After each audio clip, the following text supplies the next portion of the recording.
This is the 2024 Dallas Mavericks, a team that accomplished what many teams could only hope for. They made it to the NBA Finals. Now, if ever in this position, most organizations will just run it back the next season. Keep the same core group of players, possibly make a few tweaks here and there, but when it's proven to work, the last thing you want is big, drastic changes. But not the Dallas Mavericks, because out of every big, drastic change you could possibly conjure up, they've gone through every single one of them. Out of the 14 players on this championship caliber team you see here, only 2 of them are currently active on their roster as we speak. The Mavericks had a winning formula, but decided it wasn't enough. It is a mess around and find out of biblical proportions, and a trade that initially felt like the most shocking and inexcusable transaction in NBA history has somehow turned out to be a whole lot worse. Oh, no. Uh-oh. Oh, I don't feel good about that. Nope.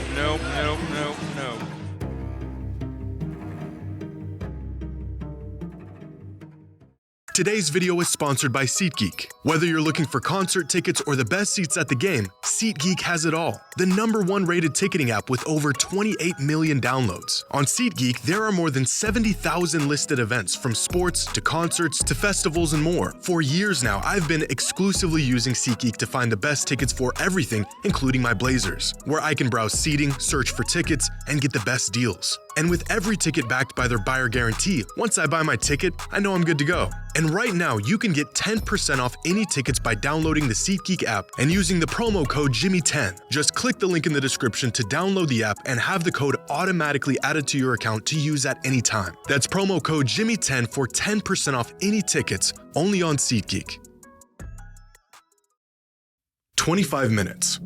25 measly little minutes. This is the total amount of time Anthony Davis and Kyrie Irving played on the floor together this season. It was a marvelous 25 minutes and a glimpse at just how good Dallas could be in the post-Luka era. What would ensue over the next month is a series of events that would make even the most rational, level-headed sports fans believe in curses. 5 weeks ago, when the Mavericks traded away Luka Doncic, the general consensus was that Dallas was trading away their future to win now. How in a matter of 5 weeks they've sacrificed both is a tale that will be told for generations. Since trading away their golden ticket, Dallas has lost Anthony Davis for the rest of the season to a thigh injury, they lost Daniel Gafford to an MCL sprain. In a 3-day span, they lost PJ Washington and Jaden Hardy to ankle injuries, Dante Exum to a foot injury, and Kyrie Irving out for the rest of the season after tearing an ACL. 70% of their rotation gone.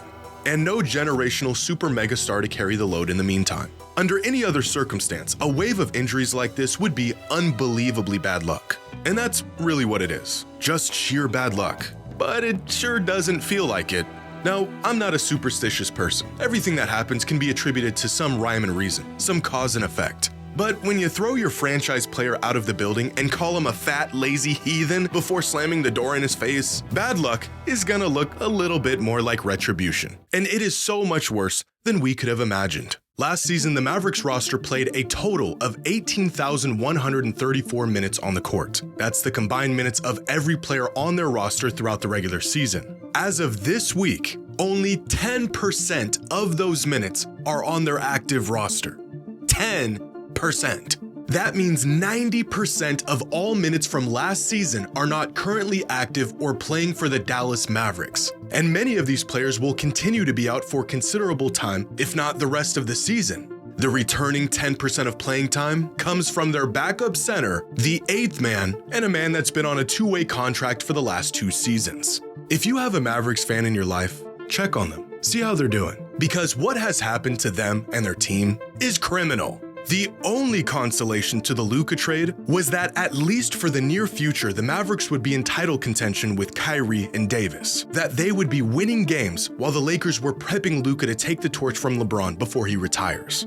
This couldn't be further from reality. From the start of the season to the infamous trade, the Lakers and Mavericks were just a 1.5 apart in net rating. Even without Luka in their lineup for over a month, Dallas was playing better than LA. But since Luka's first game with the Lakers, LA has the 7th best net rating in the NBA of +6.4, and the Mavericks have a net rating of -8.2. the third worst in the entire league. The Lakers look like legitimate contenders right now, winning 12 of their last 15 games. The Mavericks can hardly field a full roster at the moment. Since Luka's debut in LA, the Lakers are a plus 117 in point differential. In that same time, the Mavericks are a negative 125. Not only did Dallas mortgage their future, they inadvertently sacrificed the present. And to literally add insult to injury, the Mavericks front office and ownership has taken zero accountability for the shoddy decisions they've made throughout all of this. In fact, they've doubled down, insisting Luka was not fit to be the future of their franchise.